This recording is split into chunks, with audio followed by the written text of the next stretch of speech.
Summary of Mastery by Robert Greene. Imagine you're learning to play a musical instrument or entering a new job where you must learn a new skill. In the beginning, you feel uncomfortable, like an outsider. You feel intimidated and perhaps a bit of fear. If you're first studying the piano, you don't yet understand the relationships between the keys, the chords, the pedals, and everything else that goes into creating music. If you're starting a new job, you don't yet know the power relationships between people, the psychology of your new boss, or the rules and procedures you'll need for success. So you begin to observe others and follow their lead. As you do so, you gain clarity as you learn the rules and see how things work and fit together. If you keep practicing the piano, you gain fluency and the basic skills become mastered. Now you can take on new and more exciting challenges, and you begin to see the connections that were once invisible to you. Your confidence grows. Soon you move from student to practitioner and expand your knowledge. Instead of just learning how others do things, you begin to bring your style and individuality. As the years go by and you continue the process, you finally accomplish something greater: mastery. The piano is no longer something outside of you, it's internalized. It's become a part of your nervous system, your fingertips. In your career, you now understand the group dynamic, the social situations, and you can make rapid and creative decisions. You've learned the rules so well that you can now break them down and rewrite them. This process illustrates three phases: apprenticeship, creative active, and mastery. In this final phase, your degree of knowledge, experience, and focus is so deep that you can now see the whole picture with complete clarity. You now have access to the heart of life. It is in this phase that we see brilliant scientists uncover new laws of physics and inventors create something no one else has ever imagined. The best part? Mastery can be achieved by anyone, even you.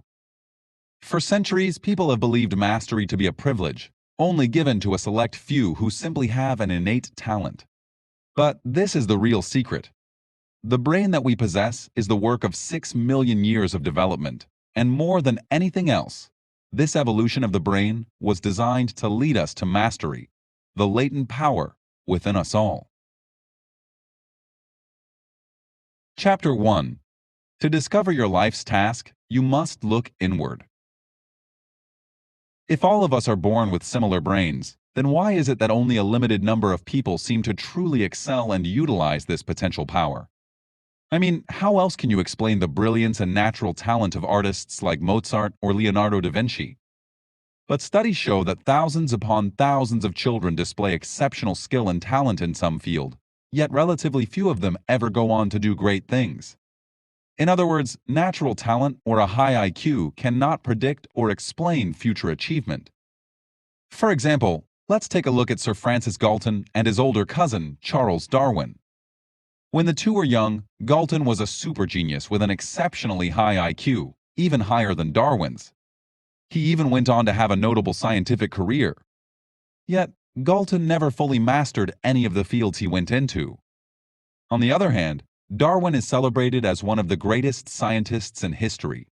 He's one of the few who has forever changed our view of life. Darwin himself admits that he was a very ordinary boy, rather below the common standard of intellect. My power to follow a long and purely abstract train of thought is very limited. So what did Darwin have that Galton didn't? Many masters throughout history confess to experiencing some kind of force, voice, or sense of destiny that guides them forward. For Napoleon Bonaparte, it was his star, and for Socrates and Goethe, it was a demon. And even Einstein talked of an inner voice that shaped the direction of his thoughts. You may think of this voice or feeling as something purely mystical or beyond explanation, but there's a very real and practical explanation for such stars and demons. You see, each of us is born unique. The uniqueness is in our DNA, and we are a one-time phenomenon. Our exact genetic makeup will never be repeated. These forces within us draw us towards certain experiences and even influence the development of our minds. Over time, this force weakens as you move through life and conform to social pressures. This counterforce is incredibly powerful and is the voice that tells you to act in such a way to fit into a particular group. When the counterforces become strong enough, you lose complete contact with your uniqueness and your desires change to conform to the desires of others. You end up choosing a career that doesn't suit you, you seek pleasure in places outside your career, and you become less engaged in your work. In the end, you've broken contact with your destiny formed at birth. You must avoid this fate and realize your life's task. To do this, you must go through 3 phases. First, you must look inward and connect or reconnect with your inclinations, that sense of uniqueness. Clear away the voices that might confuse you. Perhaps those voices come from your parents or your peers. Next, you'll need to look at the career path you are on or about to begin. To do this, you'll want to view your work as something more inspiring than just a job. You'll want to view it as part of your vocation. Your work, then, is something deeply connected to who you are, not a separate compartment in your life. Finally, you must see your career or vocational path more as a journey with twists and turns rather than a straight line. As you go throughout your journey, you'll build your understanding and your confidence and eventually become a master in your field. Chapter 2. Masters find inspiration through genuine love and curiosity. It may sound easier said than done to find your vocation and your life's task. That's because looking inward requires some serious introspection, and you may never know where your inspiration will come from. For example, when Albert Einstein was just 5 years old, his father gave him a compass as a present. Immediately, he became fascinated by the needle, which changed direction as he moved the compass. The notion that there was a magnetic force that operated this needle, a force invisible to the eyes, captivated him. For the rest of his life, all his interests and ideas revolved around the question of hidden forces and fields, and he often thought back on that compass that sparked his initial fascination. Sometimes, however, it isn't an object that sparks a deep connection. For anthropologist and linguist Daniel Everett, it was growing up on the California-Mexico border that drew him into the Mexican culture around him. He was fascinated by the language, the food, the manners. His fascination then turned into a lifelong interest in diverse cultures. For John Coltrane, his inspiration came from an encounter with a master.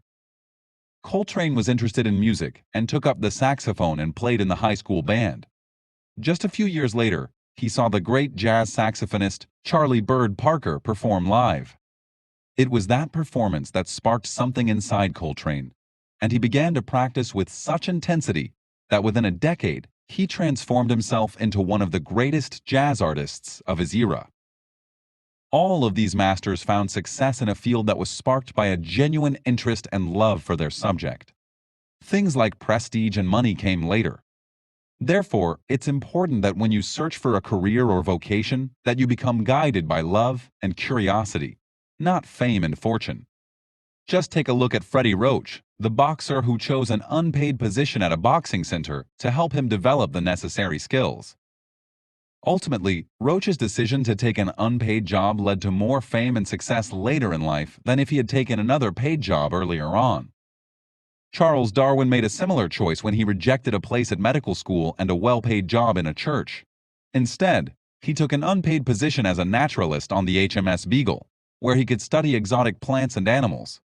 It was during that voyage that Darwin made observations that helped him develop his famous theory of evolution. Ultimately, you should value learning above all else. This will lead you to all of the right choices, one that will allow you to work with people and mentors who can inspire and teach you. Even if it's a job with mediocre pay, it can provide you with valuable life skills. Additionally, you must never disdain an apprenticeship with no pay. In fact, it's often the height of wisdom to find the perfect mentor and offer your services as an assistant for free. Oftentimes, such mentors will divulge more than the usual trade secrets. In the end, when you value learning above all else, you set the stage for your creative expansion and money will soon follow. Chapter 3. Finding the right mentor is just as important as leaving that mentor. As mentioned earlier, focusing on learning and curiosity should be your driving force for success. Of course, learning is not always an easy process, especially when you're starting something new. Therefore, one of the best ways to learn something new is by finding a mentor in your field. When you find the right mentor, you'll be able to use your time and resources more effectively and learn the ropes quicker. In fact, the choice of the right mentor is more important than you might imagine, and finding the right mentor is key. People often make the mistake of choosing someone that is the most knowledgeable, the most charming, or has the most stature. These are all superficial reasons. So don't choose a mentor just because they crossed in your path first. Instead, put as much thought into your decision as possible. When selecting a mentor, keep your life's task and your vision of your future self in mind. The mentor you choose should be strategically aligned with this vision.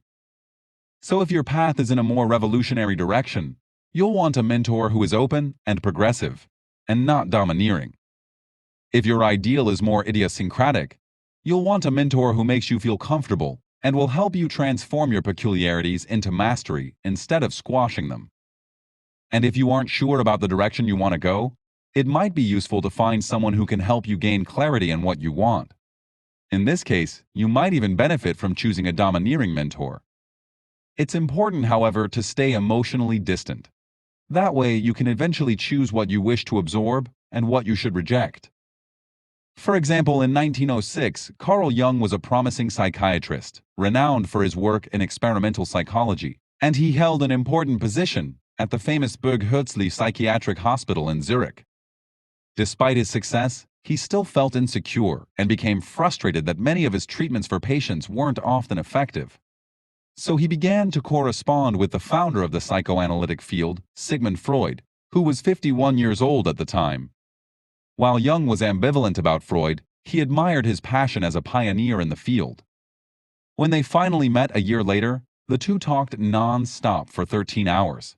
Freud was charmed by Jung and found him to be more creative than others, and Freud believed Jung could serve as his successor in the psychoanalytic movement. Jung, on the other hand, believed Freud could be the father figure and mentor he desperately needed. So they worked together for about 5 years until Jung's initial ambivalence returned. He realized Freud could be rather dictatorial, and he refused to follow the Freudian dogma.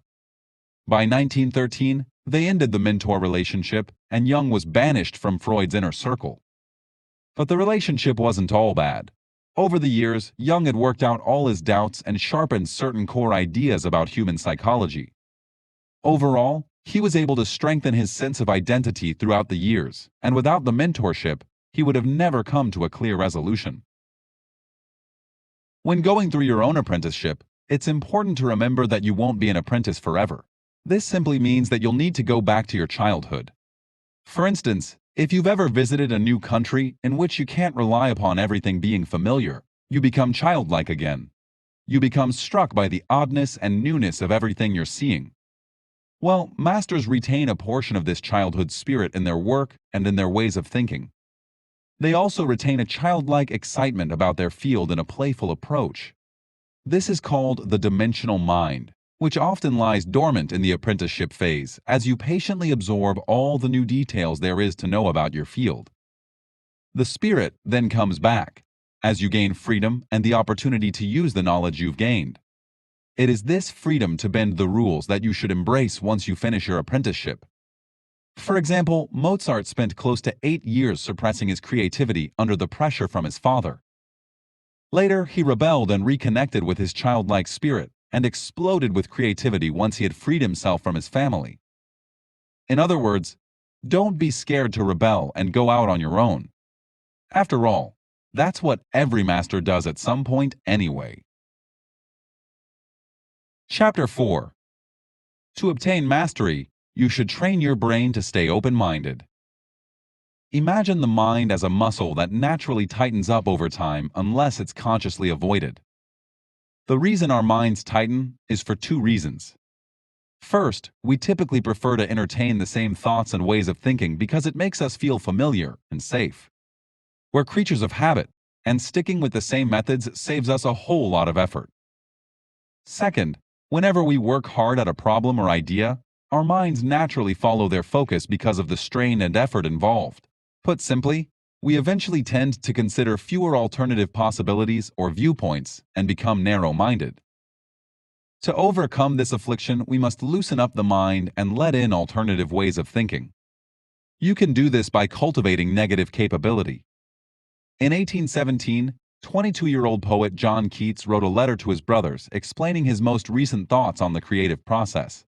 He wrote that the only way to understand the full complexity of the world is to let our mind absorb its experiences without having to determine the meaning of it all. The mind must then be able to feel doubt and uncertainty for as long as possible.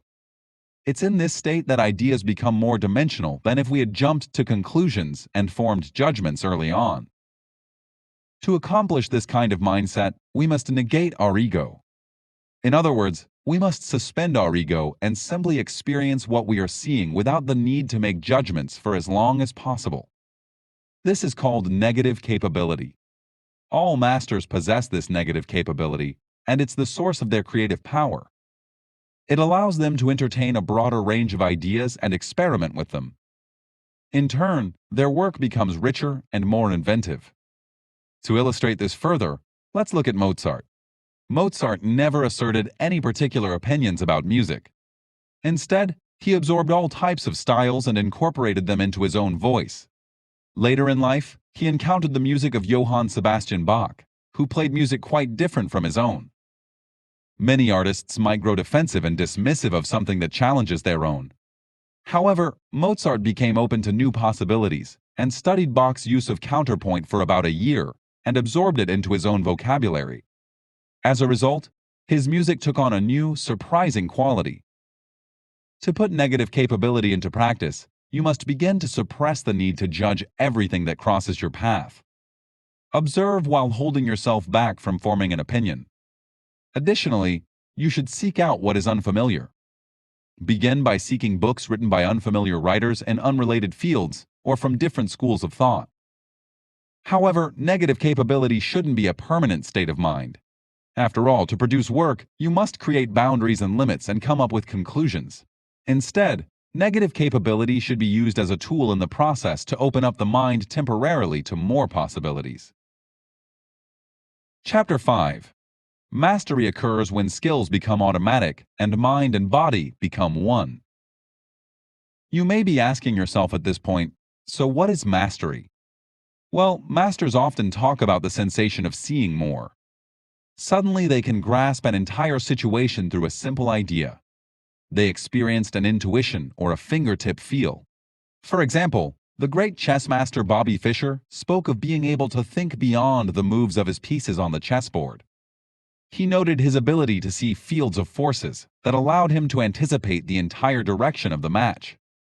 For the pianist Glenn Gould, he no longer focused on notes or parts of the music he was playing, but focused on the entire architecture of the piece. Thomas Edison even spoke of a vision he had for illuminating an entire city with electric light. This complex system communicated to him through a single image. When we hear stories like these, we naturally believe that this type of power doesn't exist. That's because we're rational thinkers. Rational thinking follows a sequence. We see phenomenon A, and we deduce a cause B, and maybe anticipate a reaction C. But intuition doesn't follow this type of thinking, and masters don't reduce their thinking down into a formula. Instead, masters think differently and access deeper parts of reality. They've developed an automatic connection between mind and body. In fact, this ability to think about our bodies and actions as one is only natural. Animals, for example, don't experience this type of division between the mind and the body. Humans, on the other hand, become aware of their bodies as they move when doing something new. We have to think about the various steps to follow. But when we take our practice far enough, the skill eventually becomes automatic, and we have the sensation that the mind and body are operating as one. You see, when we learn a complex skill like flying a jet in combat, we must master a series of simple skills one at a time. Each time a skill becomes automatic, the mind is freed up to focus on the higher one.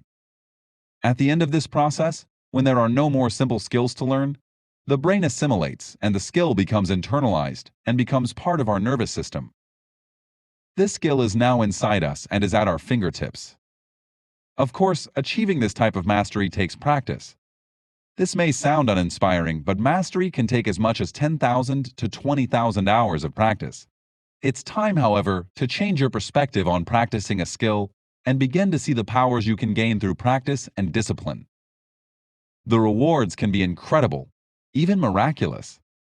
In fact, it's natural for your brain to want to move in the direction of mastery, to elevate its powers through repetition. It's when you lose that natural inclination that you begin to denigrate practice. And if everyone lost that inclination, then no one would have the patience to master complex skills. Humanity then would never make important discoveries or come up with revolutionary ideas. Therefore, as individuals, we must resist such a trend and venerate the transformative powers we gain through practice. Final summary. Achieving mastery requires finding your unique calling that drives your natural curiosity. To find this, you'll have to look inward and perhaps think back on what you enjoyed as a child. Next, you'll have to study and learn under a mentor during an apprenticeship. Your apprenticeship or career should not be driven by wealth or fame. Instead, you should choose a mentor or job that will give you the greatest insight into your field, whether you get paid or not. Then you'll need to develop independence and creativity and put your individuality into your work. Finally, practice leads to mastery. So be patient, enjoy your work, learn as much as you can, and eventually, you'll find mastery and therefore, success.